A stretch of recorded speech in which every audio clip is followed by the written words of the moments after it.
c'est pas quelque chose sur le long terme qui va être hyper intéressant. Je dirais même plus, même délétère. C'est pas un problème d'avoir fait un peu un complet une fois et un complet une deuxième. Exactement. Ça finit par se combiner. Quand vous le prenez de manière exogène, c'est considéré comme un dopant. Bienvenue sur la chaîne Biceps et Brocoli. On va répondre à vos questions nutrition. Je sais que vous aimez ça, vous aimez vous instruire. Et nous, on est généreux, on aime vous donner des conseils. Donc c'est parti. Donc Pierre, bonjour. Salut, comment vas-tu? C'était très drôle cette intro. Bah oui, les questions de la communauté sont ici, on vous répond. N'hésitez pas, que ce soit sur les réseaux sociaux de Yam Nutrition, ici sous la chaîne Biceps et Brocoli, ou ceux de Chris ou les miens. N'hésitez pas, quand vous avez des questions, elles sont stockées par l'équipe et après on a des petites fiches, c'est quand même assez pratique. La question du moment, la première, c'est est-ce qu'un régime cétogène peut améliorer les performances en endurance notamment? Ouais. Oh putain, cette question. Ouais. Ouais, c'est comme ça. Ben ouais, moi, nous. Celle-là. Ouais, on prépare pas, mais parce qu'on teste ton savoir-faire. Parce que la diète cétogène, c'est un peu la mode en ce moment. T'en entends parler partout, notamment pour la perte de poids. Mais là, pour changer un peu, on twist en disant qu'est-ce que t'en penses pour l'endurance. Bon, vous savez que le premier carburant que votre corps préfère, ça reste les glucides, le glucose. Oui. Voilà. Si votre corps n'a pas de glucides, parce que je vous rappelle que vous avez quand même des organes qui sont glucodépendants, comme le cerveau, entre 100 et 120 grammes de glucose pur par jour, hein, c'est énorme. Les globules rouges aussi fonctionnent avec le glucose. Oui, avec le glucose, donc c'est quand même important. Quand vous passez en cétogène, c'est-à-dire que vous coupez les glucides, vous augmentez les lipides et vous conservez un taux de protéines correct. En fait, on force notre corps en fait à transformer les graisses, les protéines en glucose parce que c'est vital pour lui. Voilà. Donc on lui demande un effort supplémentaire. On lui demande un effort supplémentaire. Donc, déjà sur le long terme, je pense pas que ce soit top parce qu'on produit beaucoup d'hormones, notamment le cortisol. C'est un stress pour lui. Donc je pense pas que sur le long terme ça soit vraiment excellent. Je pense que sur certains athlètes, de manière ponctuelle, l'effet du cortisol, donc c'est une hormone, hein, qui permet de stimuler. Je vous rappelle que le cortisone, quand vous le prenez de manière exogène, c'est considéré comme un dopant. Parce que ça donne un coup de fouet. D'ailleurs, quand on fait un jeûne, c'est la même chose. Quand on jeûne, chez beaucoup de personnes, il y a un genre de regain d'énergie. Je mange plus et pourtant, je me sens bien. Mais en fait, c'est le cortisone. Pas top. Ouais. Donc, le cortisol. J'ai dit cortisone. Cortisol. Donc, attention, ça peut être un faux ami, ça. Ok. Intéressant. Ouais. Donc, je sais que peut-être sur certaines performances, sur certains athlètes, ça pourrait avoir un impact, un genre de dopage naturel. Mais personnellement, déjà, je m'amuserais pas à faire ça tout le temps. Et je pense pas que sur le long terme, ça augmente les performances. Je pense même que c'est plutôt l'inverse. Alors, pour prendre du muscle, je vous en parle même pas. On a besoin de glucides pour prendre du muscle. Mais dans les sports d'endurance, il peut avoir cet effet un peu de drogue hormonale qui peut peut-être jouer. Je t'avoue, je suis pas spécialiste de ce domaine-là, mais je sais qu'il y a ces types de phénomènes. S'il y a des gens qui font l'endurance et qui pratiquent ça, n'hésitez pas à mettre un témoignage par rapport à ça. Mais dans tous les cas, je ne conseillerais pas faire ça sur du long terme. Ok. Voilà. Ça me plaît. Bah écoute, c'est top. La question suivante, ça va être sur le régime carnivore dont on a parlé la dernière fois. Est-ce que tu penses que c'est viable pour une athlète ou un athlète de haut niveau d'avoir un régime uniquement fait à base de viande ou dérivés? Bah non, et puis on le voit vraiment aujourd'hui, la science est de plus en plus avance de plus en plus et de plus en plus on se rend compte que la viande comme ça en excès est pas top. Et pourtant Dieu sait si j'ai mangé beaucoup de viande. Mais je pense qu'il faut faire très attention à ces modes-là, surtout si on mange pas assez notamment de fibres. C'est pas quelque chose sur le long terme qui va être hyper intéressant, je dirais même plus, même délétère. Ensuite, évidemment, toutes les viandes ne se valent pas. Viande rouge, je le redis, il faut éviter de dépasser 500 grammes par semaine. Et la plupart des bodybuilders, c'est ce qu'ils mangent par jour. Voilà. Donc, attention, excès de viande rouge, pas top. Le poulet, c'est un peu plus neutre. Poulet, en fait, en vrai, on peut en manger tous les jours. Pas trop de soucis. Poisson, pareil. Poisson, c'est même plutôt bon pour la santé.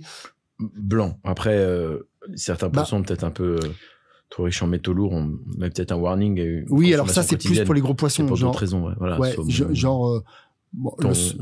et encore. Le saumon, le poisson en fait apporte tellement de bénéfices que oui, si tu fais une balance bénéfice bénéfice-risque en fait je dirais que c'est quand même mieux. Le poisson est toujours mieux en fait, tu vois. Mais par exemple l'espadon qui est un gros poisson, par exemple alors le requin c'est une catastrophe parce qu'il est en haut de la chaîne. Alors lui il cumule les métaux lourds. Donc lui c'est pas top. En revanche sardines, maquereaux, harengs, ça c'est génial. Alors je sais que le goût est un peu plus particulier. Moi par exemple je mange quasiment tous les jours une boîte de sardines. Ouais, le midi. Ouais, le midi, parce que excellente source de protéines, excellente source d'oméga 3, excellente source de collagène. C'est vraiment un poisson extraordinaire. Le maquereau, c'est pareil. Alors, je sais que le goût est particulier, mais on peut faire des préparations, le hacher, le mélanger avec d'autres ingrédients. Et honnêtement, pour la santé, c'est top. Ok. Voilà. Et les protéines végétales, mais je le redis, je sais que c'est dur pour des bodybuilders, je sais que c'est dur, on vous a rabâché tout le temps, mais pourtant les protéines végétales sont excellentes pour la santé et excellentes aussi pour vos muscles. Je vous rappelle que les protéines, en fait, il y a un pool protéique qui se fait sur 24-48 heures. Donc en fait, même si vous mangez que des protéines végétales, en fait, il y a une recombinaison qui se fait en fait, et vous avez tous les acides aminés qu'il faut. Voilà, ça, on ne le savait pas trop avant.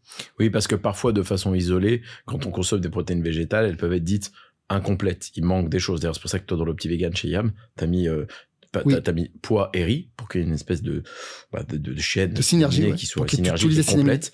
Et puis en plus, tu as rajouté une enzyme digestive, c'est un autre paramètre. Puis elle est bonne, mais c'est pas le sujet de le placer là, mais j'y pense puisque t'en parles. Et là, ce que tu dis, c'est que est découvert avec une science qui est plutôt récente sur la nutrition. Il y a des apprentissages quasiment toutes les semaines que finalement on se rend compte que sur un créneau de 24 heures, même si tu avais mangé un peu de protéines de pois, j'exagère, mais je vais pour voir si j'ai bien pédagogiquement compris ce que tu dis aux gens. Et le soir du riz, qu'à la fin de la journée, ça se complète et Exactement. Que c'est pas un problème d'avoir fait un peu un complet une fois et un complet une deuxième. Exactement. Ça finit par se combiner. Si tu manges par exemple des céréales le midi et que tu manges des légumineuses le soir, même si tu ne mélanges pas en même temps, le pool protéique comme se fait 24-48 heures, en fait tout va se recombiner. C'est intéressant. Hein. Ouais. Je vais aller encore plus loin. Écoutez bien ce que je veux vous dire. En fait, toutes les protéines végétales sont complètes. Sont complètes. Toutes les protéines végétales contiennent toutes les acides aminés. Sauf que les proportions, en effet, sont pas top. C'est-à-dire que, par exemple, il va y avoir un acide aminé qui est un peu plus bas, un peu plus déficient par rapport à un autre, comparé à de la viande, par exemple. Mais, en vrai, si par exemple, le blé, par exemple, on sait que c'est absorbé qu'à 50%, si on mange que ça. Ok, 50%. Ça veut dire qu'il y a quand même 50% qui est assimilé. Donc, ça veut dire que si, par exemple, demain, vous mangez que du blé, que ça, en fait, vous pouvez avoir toutes vos acides aminés en mangeant encore plus. Ouais, c'est intéressant. Tu vois ? C'est intéressant, ouais. Donc, en fait, finalement, même si c'est incomplet, entre guillemets, tu pourrais compenser. Bon, après, tu seras en surplus calorique, on pourrait avoir d'autres problèmes, mais. Exactement. Voilà, bon, je pousse le raisonnement. Ouais, mais c'est aussi pour entraîner l'audience à faire cet exercice-là, et c'est ce qui augmente la conscience du sujet. Et donc, votre connaissance est forcément utile. Donc, il faut juste bien comprendre que les protéines végétales contiennent tous les acides aminés. Mais il y en a qui en ont un petit peu moins que d'autres. C'est pour ça que c'est bien de mélanger céréales et légumineuses. Très bien. La question suivante, c'est sur les électrolytes, les boissons à base d'électrolytes. C'est un peu la mode en ce moment.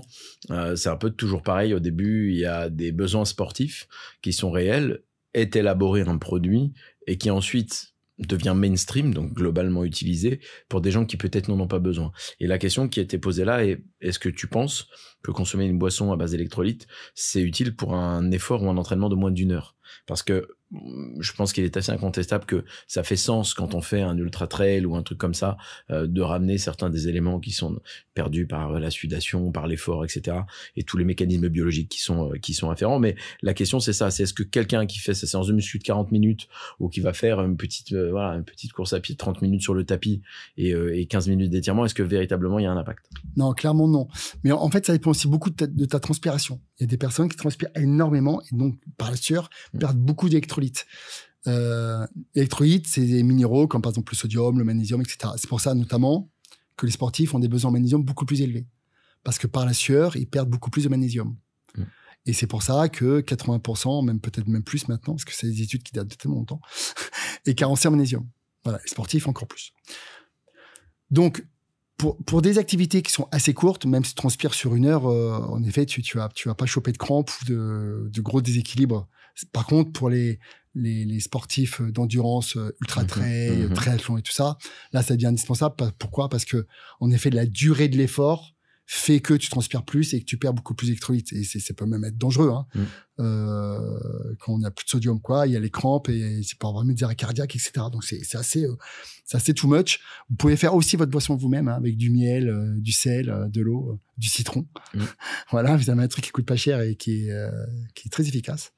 Sympa comme conseil, hein, parce qu'au passage, ces trucs-là valent un bras. Ouais. Donc, voilà, mais encore une fois, c'est à vous de tester. Et il y a des gens qui aiment bien les petits gels, les trucs. Après, voilà, c'est à vous de tester, voir le côté aussi pratique. Hein. C'est pratique d'avoir un petit gel dans la poche et tout. Suivant le type de sportif qu'on est. Exactement, mais c'est vrai que tous les sports d'endurance où on dépasse 1h30, 2 heures, ça peut avoir son intérêt. Ok, voilà. C'est top.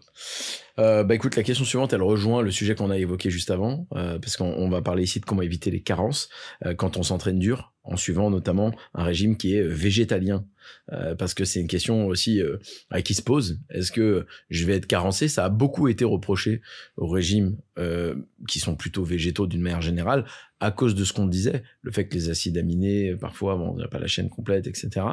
Qu'est-ce que t'en penses? Et est-ce que on peut éviter les carences quand on s'entraîne dur, vraiment, et que en parallèle, on a un régime qui est dit végétal? Ouais, les deux grosses carences que je vois là, ce sont dans les végétaux, c'est la vitamine B12. Voilà, B12, hein, c'est la plus connue. Qui est produite, qui est surtout dans les produits animaux. Oméga 3 aussi. Oméga 3, parce que dans les oméga 3 végétaux, il y a 3 types d'oméga 3. Il y a les ALA, qui sont ceux végétaux, mais en fait, le problème, c'est que ceux qui sont intéressants, c'est EPA, DHA. Oui.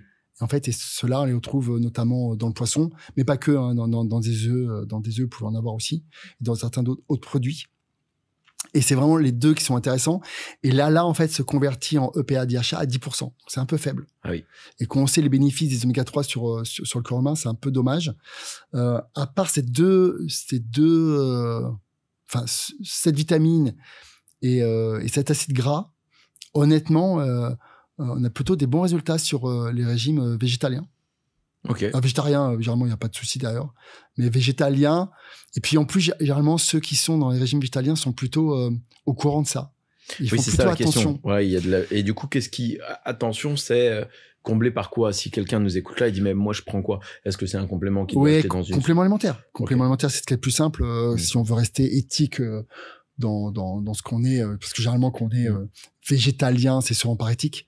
La souffrance animale, les choses comme ça. Oui, donc le seul moyen, c'est de se supplémenter, en fait. Ouais, c'est supplémentation pour rester dans un côté éthique, parce que vraiment, c'est fait par fermentation végétale, enfin, il y a des trucs comme ça. Donc, Parfait, placement de produits. Qu'est-ce qu'on a avec les vitamines concernées, nous?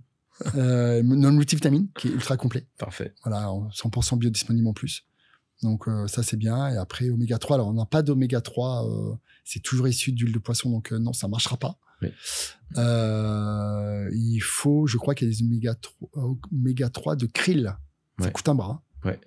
Mais c'est 100% enfin, le krill, je sais même pas si c'est. Bonne question. Bon, le krill, c'est des genres de petits planctons. Alors, il y en a qui vont accepter, d'autres qui vont pas accepter. C'est à vous de voir. Mais voilà. C'est délicat, mais voilà, au moins vous avez une piste de réponse. Bah écoute, je pense que c'est pas mal et ça nous donne quelques éléments de réponse sur. Juste warning sur des gens qui deviennent végétaliens du jour au lendemain. Vraiment, renseignez-vous bien avant. Voilà, juste ça. Pour éviter des carences. Moi, j'ai connu des femmes qui du jour au lendemain sont passées végétaliennes, pas végétariens. Végétaliennes, perdaient leurs cheveux par poignée. Enfin, c'était une vraie catastrophe. Je pense toujours que c'est bien de passer par une étape végétalienne. Végétarienne, tu veux dire? Oui. Végétarienne, excuse-moi. Végétarienne, où on conserve des produits laitiers, où on conserve peut-être un peu de poisson, peut-être les œufs. Voilà. Qui est une transition tranquille. Et puis quand vous êtes bien au courant, vous êtes bien renseigné, vous pouvez venir végétalien si vous voulez. Il y a même moi je connais des sportifs même qui font de la musculation qui sont végétaliens et qui ont une bonne masse musculaire même chez les femmes et qui sont aussi très bien. Voilà. Parce que je vous dis encore une fois, généralement ils ont une grande conscience de ce qu'ils font, c'est ce qu'ils mangent. Donc oui, ils font pas n'importe comment. Il faut pas n'importe comment. Donc, ok, voilà. Très clair, mais on espère que ça a répondu à vos questions. On espère aussi sur ces sujets-là.